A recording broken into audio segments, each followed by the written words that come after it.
You really thought you could erase us, didn't you, Grant? The voice wasn't loud, but it cut through the silence of the cathedral like a knife. The bride Tiffany didn't gasp. She threw her head back and laughed, a cruel, piercing sound that echoed off the stained glass.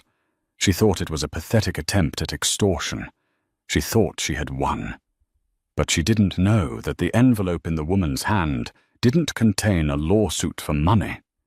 It contained a birth certificate, a timeline, and a DNA test that was about to turn this fairy tale wedding into a nightmare. Grant wasn't just a liar. He was a father, and his past had just walked in the front door. The air inside the St. Regis ballroom smelled of imported white hydrangeas and old money. It was the kind of wedding where the napkins were silk and the security guards wore earpieces that cost more than most people's cars. Grant sat at the head table, adjusting the cuffs of his bespoke tuxedo. He looked out at the sea of faces, 300 of the city's elite. There were senators, tech moguls, and socialites all there to witness the union of Grant Miller and Tiffany St. James. To the outside world, Grant was the ultimate success story. A self-made venture capitalist who had pulled himself out of a modest upbringing in Ohio to become a major player in New York real estate. He was charming, he was handsome, and he was 34 years old, with a smile that could disarm a hostile board meeting. But to Tiffany, he was a trophy. Tiffany Street. James was the only daughter of Robert Street James, an oil tycoon whose net worth required 10 digits to calculate. Tiffany was beautiful, yes, but in a sharp, angular way. She had icy blonde hair, eyes that constantly scanned the room for someone more important to talk to, and a laugh that sounded like coins dropping into a slot machine. "Stop fidgeting, darling," Tiffany whispered, leaning over to brush a speck of invisible dust off Grant's lapel. Her voice was sugary sweet, but her grip on his arm was tight. "The photographer is taking candid shots. Try to look like you own the place." "I'm just taking it in," Grant lied smoothly, flashing his signature grin. "It's a perfect day." "It is," she agreed, taking a sip of her champagne. "Daddy spent $4 million on it. It better be perfect." Grant's eyes flickered to the back of the room, where his new father-in-law Robert was holding court. Grant had worked hard for this. For 5 years he had scrubbed his life clean. He had changed his phone number, deleted his old social media, and ghosted everyone from his past life in Columbus. He had reinvented himself as a man with no baggage, no debts, and no attachments. When he met Tiffany 2 years ago, he told her he was an orphan. It was a lie that elicited sympathy, and more importantly, stopped her from asking to meet his family. "To the happy couple," a groomsman shouted, raising a glass. Grant raised his own, feeling the cold crystal against his palm. He had done it. He had married into the St. James dynasty. Tomorrow, his name would be on the deed to the penthouse in Tribeca. Next week, Robert was signing over a seat on the board of St. James Energy. He was safe. He was richish, he was untouchable. Or so he thought. The heavy oak doors at the back of the ballroom, which had been closed and guarded by security, suddenly creaked open. It wasn't a violent entrance. It was slow, deliberate. The light from the hallway spilled in, creating a silhouette. The chatter in the room didn't stop immediately, but it rippled into silence as people turned to look. The security guard, a massive man named Tiny, stepped forward to block the intruder. But then he paused. The woman walking in didn't look like a crasher. She was wearing a dress the color of spilled wine, a deep, rich burgundy that hugged a figure that had clearly seen the inside of a gym. Her dark hair was swept up in an elegant chignon. She walked with a confidence that made the socialites in the room feel suddenly underdressed. Grant dropped his champagne glass. It hit the table but didn't break, rolling onto the floor and soaking the tablecloth. "Grant," Tiffany snapped, annoyed. "What are you doing?" But Grant couldn't hear her. All the blood had drained from his face. He felt like he was falling from a great height. He knew that walk. He knew those eyes. It was Rachel. The silence in the room was now absolute. The only sound was the clicking of Rachel's heels on the marble floor. Click, click, click. It sounded like the countdown on a bomb. Rachel stopped 10 feet from the head table. She didn't look crazy. She didn't look like the weeping, broken woman Grant had left behind in a one-bedroom apartment in Ohio 5 years ago. She looked terrifyingly composed. Tiffany stood up, her expensive lace dress rustling. She didn't look threatened. She looked amused. She scanned Rachel up and down, taking in the dress, the shoes, the lack of jewelry. "Excuse me." Tiffany's voice rang out sharp and entitled. "I think you're in the wrong room. The staff entrance is around the back." A few guests chuckled nervously. Rachel didn't look at Tiffany. Her gaze was locked on Grant. Her eyes were dark, burning with a cold fire. "Hello, Grant," Rachel said. Her voice was steady, calm. Grant tried to speak, but his throat was dry. "Rachel, what are you doing here?" Tiffany looked between them, her eyebrows shooting up. "Wait. You know this person?" She turned to Grant, a smirk playing on her lips. "Let me guess. An old fling." "A college stalker." Grant stood up, his legs shaking. He had to get her out of here. He had to stop this before Robert St. James figured out who she was. "Rachel, this isn't the time. You need to leave. We can talk later." "We're done talking, Grant," Rachel said, reaching into her clutch. Tiffany stepped forward, placing a possessive hand on Grant's chest. She looked at Rachel with pure, unadulterated pity. "Oh, I get it," Tiffany said, letting out a laugh. It started as a giggle and escalated into a full-blown cackle. She looked at her guests, gesturing to Rachel. "Look at this." It's the classic ex-girlfriend crashes the wedding cliché. "How much do you want, honey? Did you see the announcement in the Times and decide to try for a payout?" Tiffany opened her own purse, a diamond-encrusted clutch, and pulled out a checkbook. She waved it in the air like a weapon. "Is 10,000 enough?" Tiffany mocked, uncapping a pen. "I'll write you a check right now if you turn around and walk out. Consider it a severance package for whatever cheap fling you two had." Grant was sweating now. "Tiffany, don't—" "Quiet, Grant. I handled charity cases," Tiffany sneered. She scribbled on the check, ripped it out, and flicked it toward Rachel. The paper fluttered through the air and landed near Rachel's feet. "Pick it up," Tiffany commanded, her voice dropping to a growl. "Take the money, buy yourself a better dress, and get out of my sight." The room was tense. Robert St. James was watching from his table, his eyes narrowed. He didn't like scenes, but he liked seeing his daughter assert dominance even less. Rachel looked down at the check. Then she looked up at Tiffany, and for the first time she smiled. It wasn't a nice smile. It was the smile of a hunter who had just watched the prey step into the trap. "You can keep your money, Tiffany," Rachel said softly.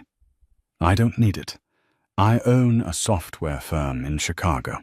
I probably made more this morning than you've earned in your entire life." The smile vanished from Tiffany's face. "I'm not here for money," Rachel continued, her voice rising so the back of the room could hear. "And I'm not here to get him back. You can have him. I'm just here to drop off something Grant forgot." "Forgot," Grant whispered, his heart hammering against his ribs. Rachel pulled a large manila envelope from her bag. She didn't throw it. She walked forward and placed it gently on the table right next to the wedding cake. "You forgot to say goodbye, Grant," Rachel said. And you forgot to tell your new wife why you really left Ohio. Grant stared at the envelope. He knew what was inside, even though he had spent 5 years pretending it didn't exist. "Security!" Tiffany shrieked, her patience gone. "Get her out of here. Now!" 2 guards started moving toward the table, but Robert St. James stood up. "Wait," the older man commanded. His voice was like gravel. He walked toward the head table, his gaze fixed on Grant. "What did you forget, Grant?" "Nothing, Robert. She's crazy," Grant stammered, grabbing the envelope. "She's just a jealous ex. I'll handle this." He tried to shove the envelope into his jacket pocket, but his hands were shaking so badly he dropped it. The contents spilled out. Photographs. Dozens of them. They scattered across the white tablecloth. Tiffany looked down. Her eyes widened. She reached out and picked up a 5x7 glossy photo. It wasn't a picture of Grant and Rachel. It was a picture of 2 children, a boy and a girl, maybe 4 or 5 years old. They had dark, curly hair and bright blue eyes. Grant's eyes. Tiffany stared at the photo, then at Grant. The resemblance was undeniable. The boy had Grant's chin. The girl had his nose. "Who are these?" Tiffany asked, her voice barely a whisper. The mockery was gone, replaced by confusion. "They're his children," Rachel said, her voice cutting through the tension. "Ethan and Chloe. They just turned 5 last week." A collective gasp went through the room. "Liar!" Grant shouted, slamming his hand on the table. "She's lying. I've never seen those kids in my life." Rachel reached into the pile on the table and held up a document. "This is a paternity test court-ordered in the state of Ohio 3 years ago. You didn't show up for the hearing, Grant, so the judge ruled in my favor by default. But just to be sure, I hired a private investigator to snag that coffee cup you threw away at the Starbucks on 5th Avenue last week." She tossed the document toward Robert St. James. The older man caught it, put on his reading glasses and scanned the page. 99.99% probability. Robert read aloud, his voice cold. "He left when I was 3 months pregnant." Rachel addressed the crowd, turning her back on Grant. "He said he was going to pick up dinner.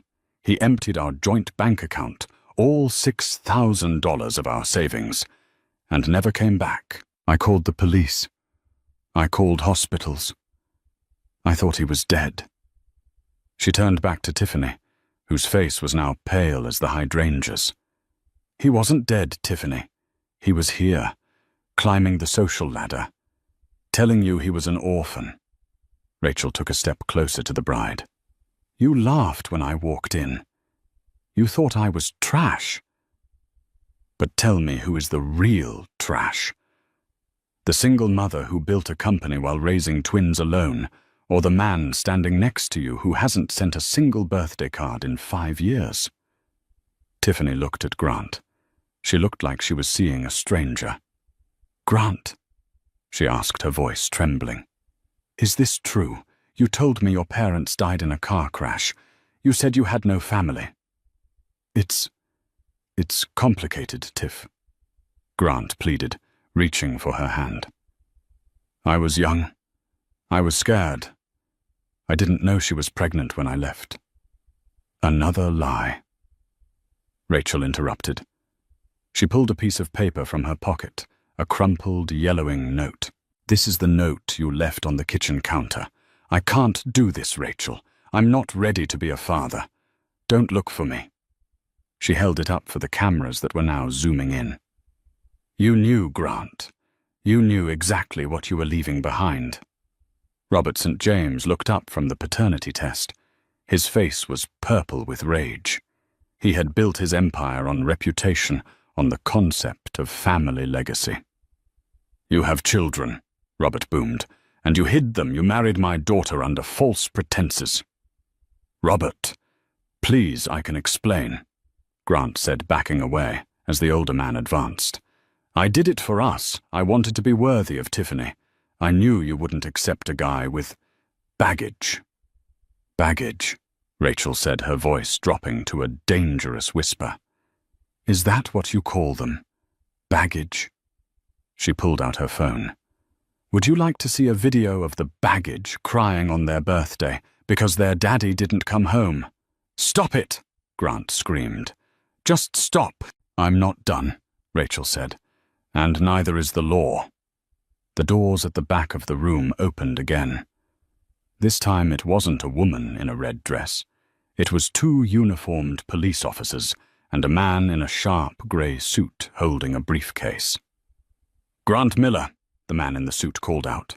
I'm Detective Harrison. We have a warrant for your arrest.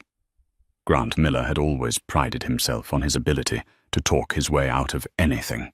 He had charmed investors out of millions and seduced an heiress into marriage. But as Detective Harrison marched across the ballroom floor, Grant realized that charm doesn't work on handcuffs. Arrest?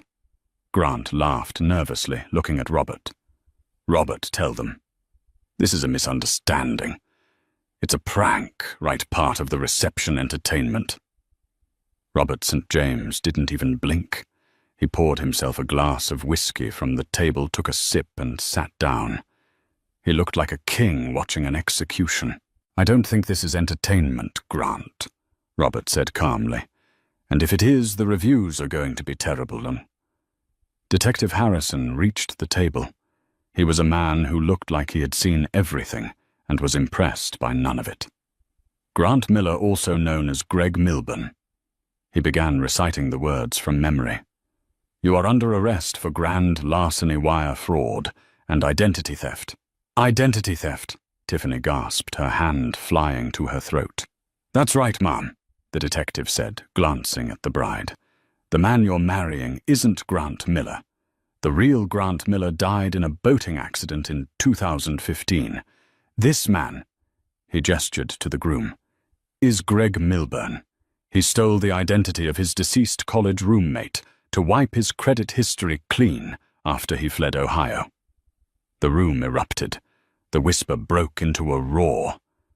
You stole a dead man's name, Rachel asked, her voice cutting through the noise. She looked at him with a mix of horror and vindication. I knew you were a liar, Greg, but I didn't know you were a ghoul. It was a fresh start. Grant, no. Greg screamed, his facade finally cracking. His face twisted into something ugly and desperate. I did what I had to do. I was drowning in debt. I had a kid on the way. I couldn't breathe. So you suffocated us instead, Rachel shot back. Turn around. Hands behind your back, Harrison ordered. No, you can't do this. I'm a St. James, Greg yelled, looking wildly at his new wife. Tiffany, tell them we're married. I have rights. I have access to the family lawyers. Tiffany stared at him. The man she had loved for 2 years, the man she had planned a future with, was dissolving before her eyes. She looked at the check she had thrown at Rachel earlier, still lying on the floor. She looked at the photos of the children who had her husband's eyes. She picked up her glass of champagne. Actually, Tiffany said, her voice ice cold, the priest hasn't signed the license yet. It's sitting right there on the altar. Greg's eyes widened. He lunged toward the altar, where the official documents lay waiting for the final signature. Sign it. Somebody sign it. Tiny. The massive security guard stepped in Grant's path. He didn't say a word. He just crossed his arms. Tiffany, please, Greg begged, as the officer grabbed his wrist and snapped the metal cuff shut. Click. I love you. Everything I did to get it to you. You didn't do it for me, Tiffany said. Tears finally spilling over cutting tracks through her flawless makeup. You did it for the money. You did it for the penthouse. You're just a con man in a tuxedo. Take him away. Robert St. James barked.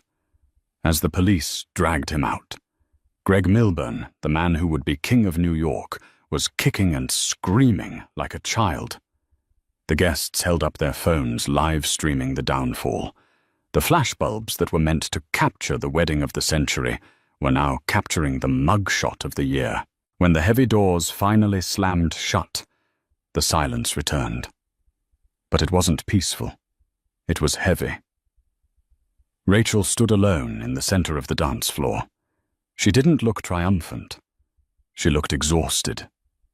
She picked up her bag, smoothed her dress, and turned to leave. "Wait," Tiffany called out. 10 minutes later, the ballroom was empty of guests. Robert had ordered everyone out, promising refunds on gifts and threatening legal action if anyone posted the videos a hollow threat, as the videos were already viral. In the private bridal suite, Tiffany sat on a velvet sofa, still in her $50,000 gown. She had ripped the veil off her head and thrown it into the corner. Her mascara was smeared, and she was drinking whiskey straight from the bottle. Rachel sat opposite her in a chair, her posture perfect. She hadn't touched the water Robert had offered her. "So," Tiffany said, her voice raspy, "you have twins. Ethan and Chloe." Rachel nodded. "They're good kids. They think their dad is an astronaut on a long mission. I'm going to have to come up with a new story now." "Tell them he's in prison," Tiffany said bitterly. "It's closer to the truth." Robert St. James paced the room, his phone glued to his ear as he barked orders to his PR team. "Kill the story. I don't care what it costs. Yes, annulment. Immediate." He hung up and looked at Rachel. "Miss, I didn't catch your last name," Robert said. "Bennett," Rachel said. "Rachel Bennett." "Ms. Bennett," Robert sighed, rubbing his temples. "You have caused quite a mess today, but you also saved my family from a catastrophic mistake. If that man had gained access to my accounts," he shuddered, "I owe you a debt." "I didn't do it for you," Rachel said firmly. "I did it because he stopped paying the hush money." Tiffany's head snapped up. "Hush money?" Rachel reached into her bag again. "For the last 2 years since he made it in New York, he's been sending me $5,000 a month, anonymously. Cash in the mail, no return address, just a note that said, 'Stay away.'" "He was paying you off?" Tiffany asked. "Yes, but last month the payments stopped," Rachel explained. "I didn't care about the money, I make my own. But then I got a letter. It wasn't from him. It was a legal notice, a cease and desist, threatening to sue me for harassment if I ever contacted Grant Miller. He was trying to legally erase me before the wedding so I couldn't claim spousal support or challenge the marriage." Rachel leaned forward, her eyes locking onto Tiffany's. "That letter scared me. Not for myself, but for my kids. If he was willing to use lawyers to threaten a mother he hadn't seen in 5 years, what would he do when the kids got older? What if they tried to find him? I had to stop him before he got too powerful to touch." Tiffany looked down at her hands. The diamond engagement ring, a 4-carat emerald cut, felt heavy and grotesque on her finger. She yanked it off and threw it across the room. It hit the wall with a dull thud. "He told me he bought that with his bonus," Tiffany whispered. "He probably bought it with money he embezzled." "Ms. Bennett," Robert interrupted, pulling a checkbook from his jacket. "I know you said you don't need money, but I insist. For the children. A college fund. 500,000. Rachel looked at the checkbook, then at Robert. "I don't want your money, Mr. St. James. I want something else." "Name it," Robert said. "I want his rights terminated." Rachel said, her voice hard as steel. "I want full legal custody. I want a restraining order so tight that if he even looks at a map of Ohio, he goes back to jail. And I want you to help me get it. You have the best lawyers in the country. I want them on my side." Robert smiled, a genuine shark-like smile. He respected ruthlessness. "Consider it done. My lead counsel, Mr. Sterling, will meet you in the morning. We will bury him under so much paperwork, he won't see the sun for a decade." Tiffany stood up. She walked over to Rachel. The two women, one in bridal white and one in blood red, stood toe to toe. "I laughed at you," Tiffany said softly. "I called you a charity case. I'm sorry." Rachel looked at the younger woman. She saw the pain behind the arrogance. "You were a victim too, Tiffany. He conned us both. He just conned me first." "I'm going to testify," Tiffany said, wiping her eyes. "If he stole an identity, he committed fraud. If he signed a marriage license, even if it wasn't finalized under a false name, that's perjury. I have emails. I have texts where he talks about his past. I can prove he knew what he was doing." Rachel nodded. "Then let's finish him." 3 months later. The trial of the People versus Gregory Milburn was the most talked about event in New York. The tabloids called him the Groom of Doom. Rachel sat in the front row of the courtroom, wearing a navy blue suit. Next to her was Tiffany. The two of them had formed a strange symbiotic friendship. They met for coffee once a week. Tiffany had even started a charity for single mothers, a way to atone for her behavior at the wedding. In the defendant's chair, Greg looked like a shadow of the man he used to be. The prison haircut didn't suit him. His expensive tan had faded to a sickly gray. He refused to look at the gallery. The prosecutor, a sharp woman named Mrs. Alvarez, was walking the jury through the timeline. "The defendant didn't just leave a pregnant girlfriend," Alvarez said, pacing in front of the jury box. "He orchestrated a complete disappearance. He faked a suicide note in his car near the Ohio River to stop the police from looking for him. He then moved to Chicago, where he met the real Grant Miller. When Mr. Miller died in a tragic accident, the defendant saw an opportunity." Alvarez projected a slide on the screen. It was a bank statement. "He drained the real Grant Miller's accounts. He used that money to move to New York. He forged transcripts from Yale. He built a house of lies on a foundation of theft." Then came the star witness. The prosecution calls Tiffany St. James to the stand. Tiffany walked up the aisle. She looked modest, wearing a simple black dress. She took the oath and sat down. "Ms. St. James," Alvarez asked, "when did you realize your fiancé was a fraud?" "The moment Rachel Bennett walked into the ballroom," Tiffany said clearly. "Did the defendant ever mention his children to you?" "Never." "He told me he was sterile," Tiffany revealed. A gasp went through the courtroom. Rachel's head snapped up. She hadn't known that part. "He used it to gain my sympathy. He said he wanted to adopt eventually. It was all part of the act to make sure I never worried about birth control or questioned why no family ever visited." "And did he ask you for money?" "Constantly," Tiffany said. "Small amounts at first, investment opportunities. Then larger amounts, a bridge loan for a property, a deposit for a yacht.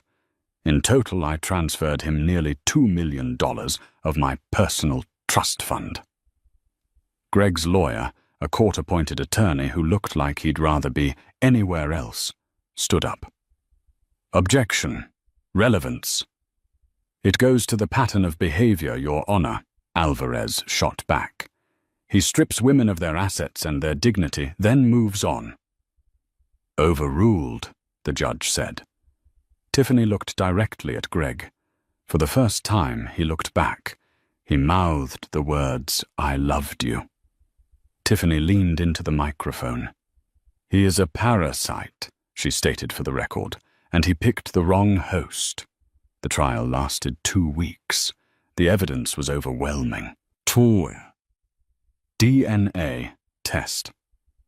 The financial records, the testimony of the real Grant Miller's grieving mother, who had been wondering why her dead son's credit card was being used in Manhattan. But the final twist came during the sentencing hearing. Greg had pleaded guilty to lesser charges in hopes of a deal, but the judge wasn't having it. However, before the gavel could bang down, Greg stood up. "I have something to say," Greg announced. The judge peered over his glasses. "Make it quick, Mr. Milburn." "I have assets," Greg said, his voice trembling. "Hidden assets. Crypto. Offshore accounts. I can pay it all back. The $2 million to Tiffany.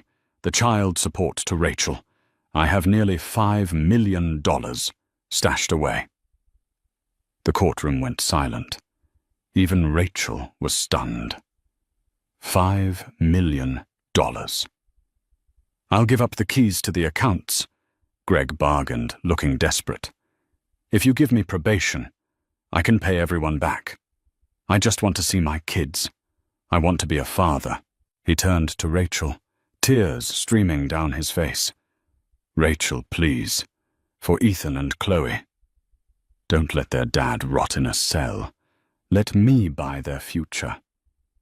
It was a compelling offer. $5 million would change Rachel's life. It would secure the twins' future forever.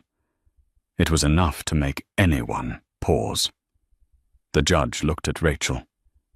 "Ms. Bennett, as the primary victim of the abandonment charge, the court is interested in your stance." Rachel stood up slowly. She looked at the man who had left her sleeping with a note on the counter. She thought about the nights she held 2 crying babies, wondering how she would pay for diapers. She thought about the $5 million. She took a deep breath. "Keep your money, Greg," Rachel said, her voice ringing out like a bell. "What?" Greg stunned. "My children are not for sale," she continued, "and neither is my forgiveness.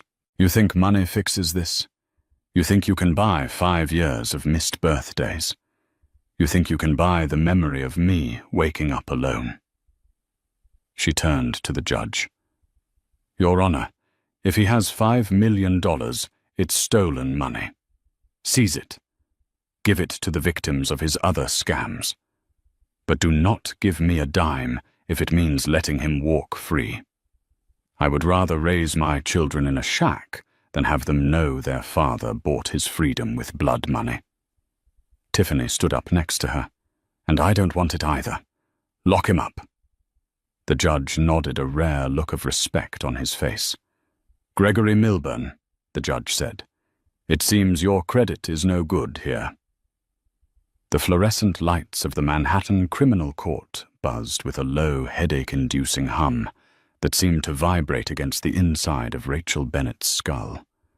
It was day 14 of the trial. Outside, a winter storm was battering New York City. Sleet hitting the high windows like handfuls of gravel, but inside the atmosphere was stiflingly hot. The courtroom was packed. Every bench was filled with reporters, curious onlookers, and the high society friends of the St. James family who had come to watch the final act of the tragedy. They were vultures, Rachel thought here, to pick the bones of a reputation. She sat in the front row, her hands clasped tightly in her lap. To her left sat Tiffany St. James. Over the last few weeks, the distance between them had closed physically and emotionally. At the wedding, they had been enemies, standing on opposite sides of a lie. Now they were soldiers in the same trench. Tiffany looked tired. Her usual pristine posture slumped slightly. The dark circles under her eyes, visible even through the layer of expensive concealer. At the defense table, Gregory Milburn, the man they had both known as Grant Miller, sat alone. He looked smaller than Rachel remembered. The Italian suits were gone, replaced by a generic, ill-fitting grey blazer provided by his public defender. His hair, usually styled to perfection, was thinning and dull. He wasn't looking at the judge. He was looking at the gallery, his eyes darting back and forth, desperately seeking eye contact with anyone who might offer a sympathetic nod. When his eyes met Rachel's, he offered a weak, trembling smile. Rachel didn't smile back. She didn't feel anger anymore. She just felt a heavy, leaden exhaustion. She wanted this to be over. She wanted to go home to Ohio to her twins, to a life where her name wasn't in the New York Post. "All rise!" The bailiff bellowed his voice, cutting through the murmurs of the crowd. Judge Patterson swept into the room. He was a man of few words and severe expression, known in legal circles as the Hammer. He adjusted his robes, sat down, and peered over his wire-rimmed spectacles at the defendant. "Be seated," the judge said. The rustling of fabric filled the room as 200 people sat down in unison. "Mr. Milburn," Judge Patterson began, his voice dry and devoid of emotion, "we have heard 2 weeks of testimony. We have seen financial records that map out a labyrinth of deceit spanning 3 states and 5 years. We have heard from victims who lost their retirement savings to your investment opportunities. But most damning of all, we have heard from the 2 women sitting in the front row." Greg stood up. His hands were shaking so badly he had to grip the table to steady himself. "Your Honor," Greg interrupted, his voice cracking. "If I may." The judge paused, his eyes narrowing. "You have had your turn to speak, Mr. Milburn. But since you seem eager, I will allow a final statement. Make it brief." Greg took a deep breath. He turned slightly, angling his body so he was facing both the judge and the cameras at the back of the room. He was still performing, Rachel realized. He still thought he was the protagonist of this story. "I know what I did looks bad." Greg started flashing a charming, boyish grin that felt grotesque in the fluorescent light. "I made mistakes. I got in over my head. But everything I did it for love. I wanted to be the man Tiffany deserved. I wanted to build a future so secure that my children, Rachel's children, would never have to worry about money." He looked at Rachel, tears welling up in his eyes on cue. "Rachel, you know me. You know I'm not a bad person. I was scared. I was a coward. But I'm not a criminal. I have assets. I told the court I have nearly $5 million in offshore accounts. I can pay everyone. Wir back. I can make this right. Please don't take a father away from his kids." A hush fell over the room. $5 million. It was a staggering amount of money. Rachel could feel the eyes of the jury shifting. Money had a way of softening sins. If he could pay it back. Was it really a crime? Judge Patterson let the silence hang in the air for a long, agonizing minute. He picked up a sheaf of papers from his desk, the pre-sentencing report. $5 million, the judge repeated. That is indeed a significant sum. Greg nodded eagerly. "Yes, Your Honor. It's all there, in the Cayman Islands. I'll give you the access keys. Just give me probation. Let me work to pay off my debts." The judge looked at Rachel. "Ms. Bennett, as the mother of the children in question and a victim of his initial abandonment, the court would like to hear your position on this offer." Rachel stood up. Her legs felt heavy, but her mind was clear. She walked to the railing. She didn't look at Greg. She looked only at the judge. "Your Honor," Rachel said, her voice steady. 5 years ago, this man left me with $6 in a checking account and 2 heartbeats on a sonogram. I worked 3 jobs. I skipped meals so my babies could have formula. I built a life from the ashes he left behind. She paused, taking a breath. He offers $5 million now, but he doesn't tell you that the money is stolen. It belongs to the elderly couple in Chicago he scammed in 2018. It belongs to the small business owners in Delaware he defrauded in 2019. It belongs to Tiffany Street James. She turned to face Greg for the first time. You can't buy fatherhood, Greg. You can't buy the birthdays you missed. You can't buy the nights I held a sick child alone, praying the fever would break. You think that money makes you a father. That money is just proof that you value currency over character. I don't want your money. And my children certainly don't need a father who thinks he can purchase their love. She turned back to the judge. If you let him buy his way out of this, you aren't giving my children a father. You're teaching them that the law has a price tag. Rachel sat down. Her heart was pounding against her ribs like a trapped bird. Next to her, Tiffany stood up. She didn't go to the railing. She just stood at her seat, tall and imposing. I concur with Ms. Bennett, Tiffany said, her voice icy. Keep the money. Keep him. Judge Patterson nodded slowly. He looked back at Greg, whose hopeful expression was beginning to crumble into panic. The court rejects the defendant's request for leniency based on restitution, Patterson ruled. Furthermore, regarding the $5 million in offshore assets, the court orders the immediate seizure of these funds under the federal civil asset forfeiture laws. They will be placed in a victim compensation fund. You can't do that, Greg screamed, lunging forward. That's my leverage. That's my money. It is not your money, Mr. Milburn. It never was, the judge snapped. He banged his gavel, a sound that rang out like a gunshot. Gregory Milburn, please rise for sentencing. Two bailiffs moved in close behind Greg. He stood, shaking violently. On the count of grand larceny in the first degree, I sentence you to 10 years in a state correctional facility, the judge read. Greg let out a sob. On the count of identity theft, 5 years. On the count of wire fraud, 10 years. On the count of bigamy, 2 years. The judge looked over his glasses. These sentences are to run consecutively, not concurrently. You created a separate life for each of these crimes. Therefore, you will serve a separate sentence for each. Consecutively. Greg gasped, the math hitting him like a physical blow. That's 27 years. Your Honor, please, I'll be an old man.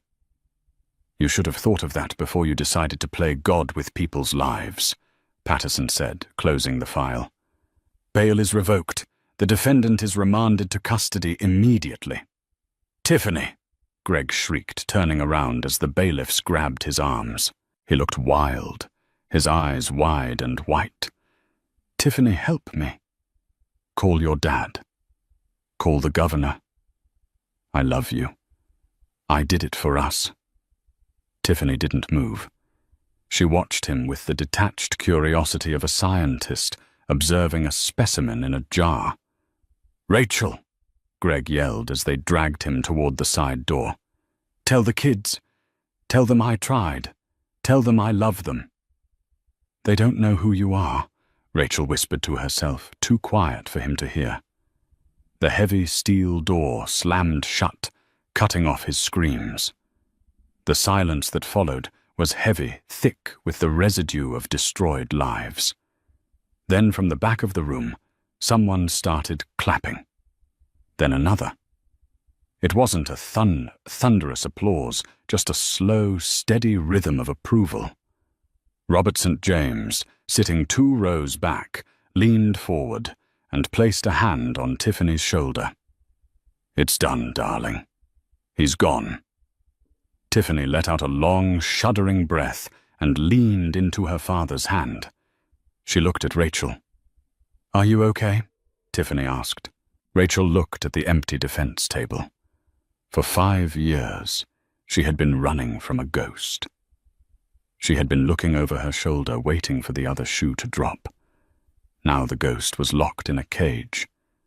"I think," Rachel said, a genuine smile breaking across her face, "I'm finally free." 24 hours later. The media frenzy outside the courthouse had been intense, but Robert St. James's private security team had whisked them away through an underground loading dock.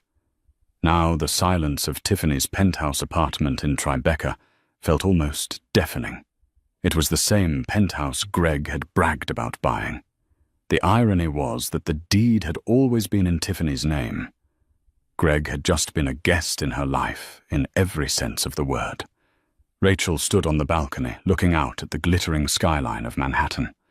The city looked beautiful from up here, detached and peaceful. The glass door slid open, and Tiffany stepped out, holding 2 mugs of hot chocolate.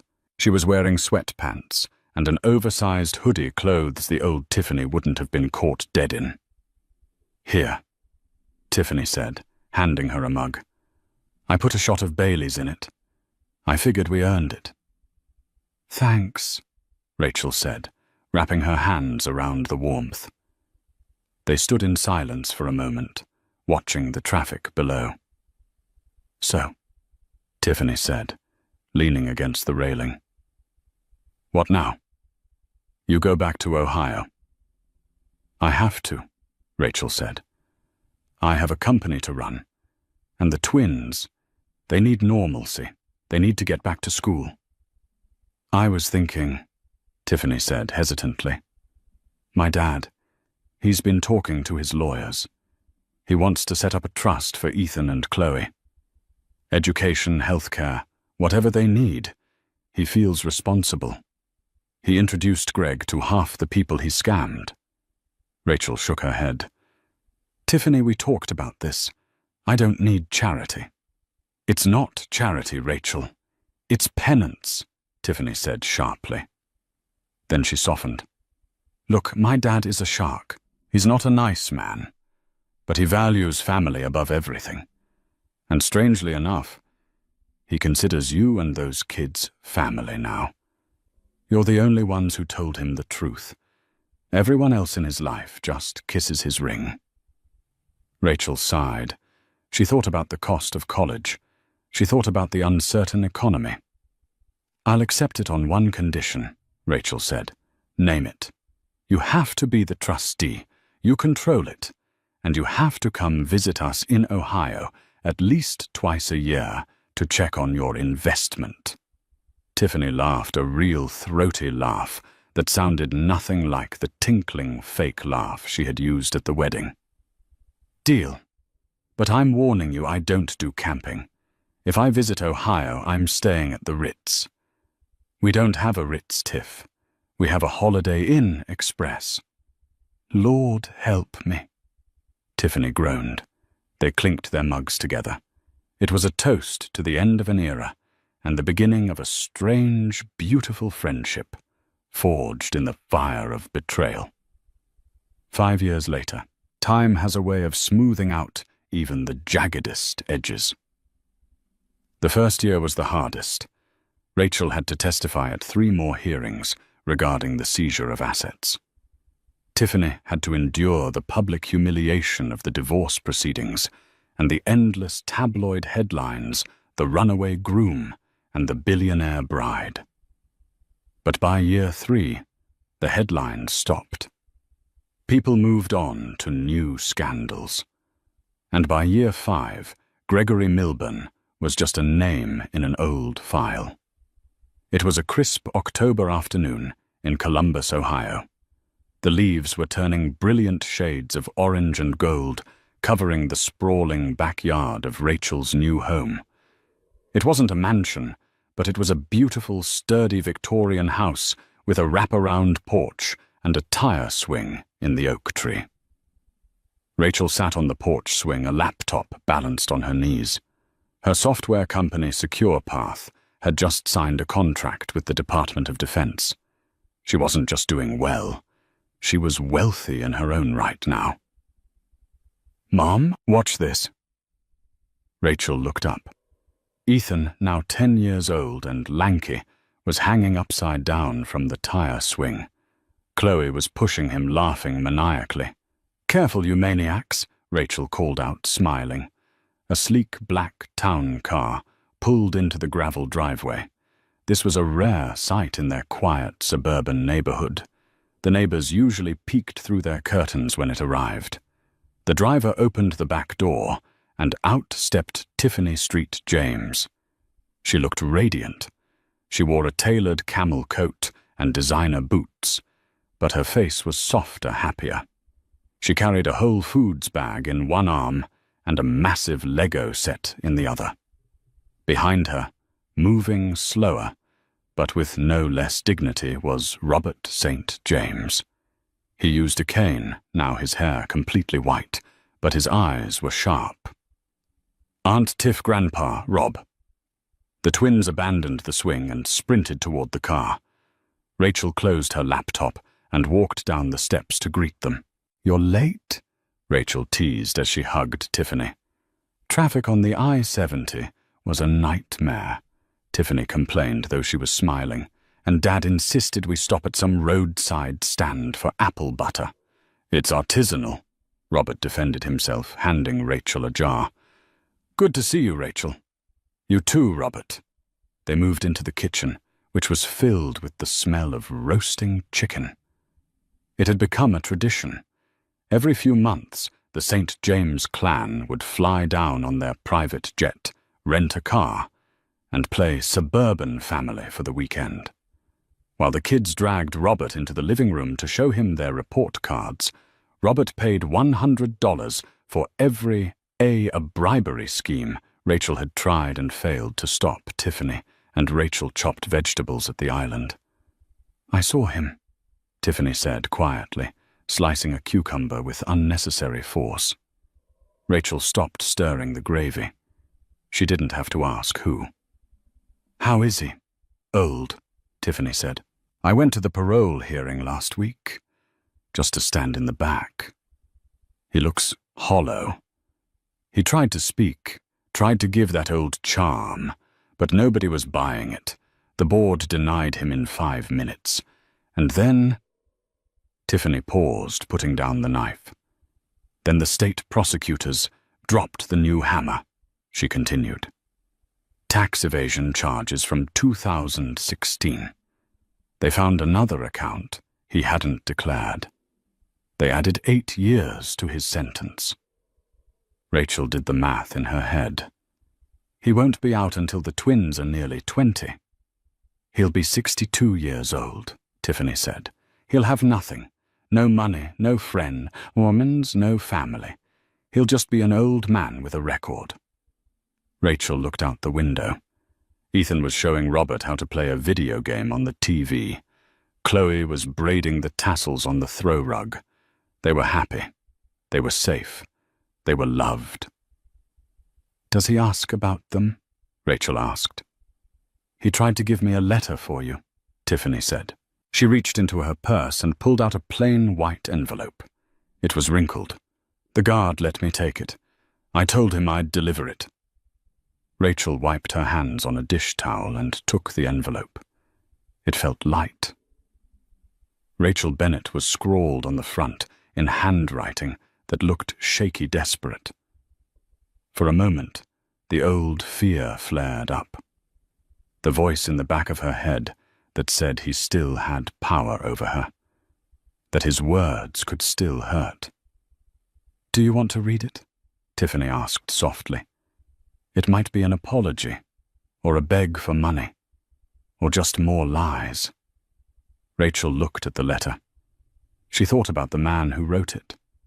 She tried to conjure up his face, but it was blurry now, overlaid by the faces of the people currently in her kitchen, the people who had actually shown up. "No," Rachel said. "I don't think I do." "What do you want to do with it?" Rachel walked over to the gas stove. She clicked the burner on. A ring of blue fire flared to life. "I think," Rachel said, holding the corner of the envelope over the flame, "I want to make space for dessert." The paper caught instantly. The orange flame curled around the edges, turning the white paper to black ash. Rachel held it until the heat nipped at her fingertips, then dropped it into the metal sink. They watched it burn. The words inside whatever lies, whatever pleas, whatever manipulations turned to smoke and were sucked up the ventilation hood. "Gone?" Tiffany whispered. "Gone," Rachel agreed. She turned off the burner and washed the ash down the drain with a spray of water. She turned back to Tiffany, her eyes bright. "Now, did you bring that expensive wine you promised, or do I have to open the grocery store stuff?" Tiffany grinned, the tension breaking. "Please, it's a vintage Cabernet. It cost more than my first car." "Perfect." Rachel walked into the living room. "Okay, everyone, dinner is in 10 minutes. Wash up." "Oh, Mom," Ethan groaned. "Do as your mother says," Robert commanded, struggling to get up from the deep sofa. "And afterwards I want a rematch on that Mario Kart game. I refuse to be beaten by a 10-year-old.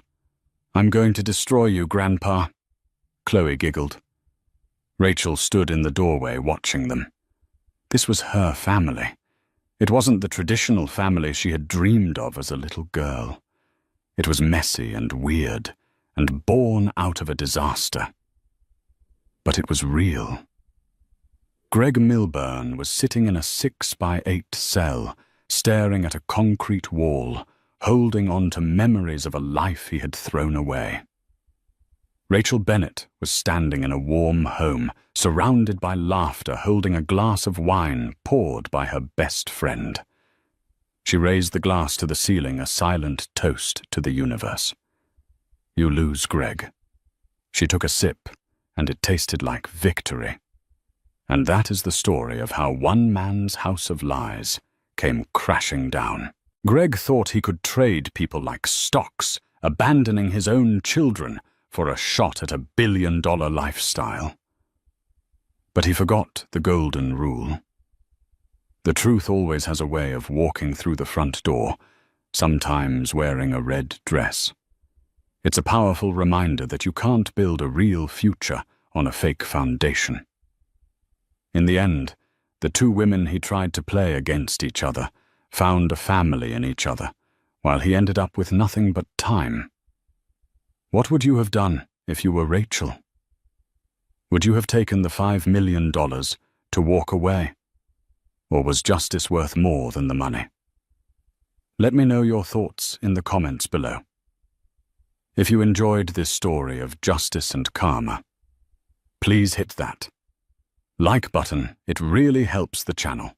And don't forget to subscribe and turn on notifications so you never miss a new story. Thanks for watching, and I'll see you in the next video.